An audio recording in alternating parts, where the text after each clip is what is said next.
વીજ કંપનીના junior engineer ₹5000ની લાંચ લેતા ઝડપાયા હતા। જુનિયર એન્જિનિયર કાંડાના ખેડૂતને વીજ જોડાણ આપવા માટે લાંચ માંગી હોવાનું બહાર આવ્યું છે। સાબરકાંઠાના હિંમતનગરના મહેતાપુરમાં આવેલ UGVCLની સબ ડિવિઝન કચેરીમાં જુનિયર એન્જિનિયર તરીકે ફરજ બજાવતા નરેશકુમાર રમણલાલ પરમારે હિંમતનગરના તાલુકાના કનાડા ગામના ભરતસિંહ જવાનસિંહ ઝાલાની પ્રેમપુરની સીમમાં આવેલ ખેતીની જમીનમાં ખેતી વિષયક વીજ જોડાણ મેળવવા માટે 2/11/2012 રોજ વીજ કંપનીને કરેલ અરજીના અનુસંધાનમાં 3 દિવસ પહેલા ફોન કરીને ભરતસિંહને નરેશકુમારે બોલાવ્યા હતા અને ત્યારબાદ નરેશકુમાર પરમારે સત્વરે વીજ જોડાણ આપવા માટે ₹5000ની લાંચની માંગણી કરી હતી।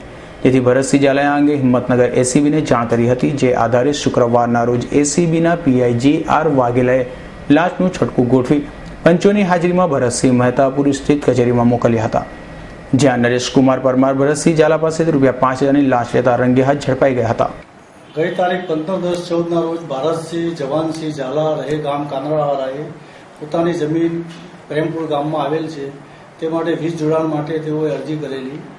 તેઓએ 15 તારીખે ફોનથી કોન્ટેક્ટ કરતા તેના જુનિયર એન્જિનિયર પરમાર નરેશકુમાર રમણલાલ પરમારે ₹5000 લઈ આવવાનું વાત કરેલી, જેથી એમને આવતીકાલે આજરોજ એમને સવારે 8 વાગે બોલાવેલા, જેથી આજરોજ અમે 2 પંચો સાથે છટકું ગોઠવતા ₹5000 લેતા રંગે હાથે પકડી લીધે છે।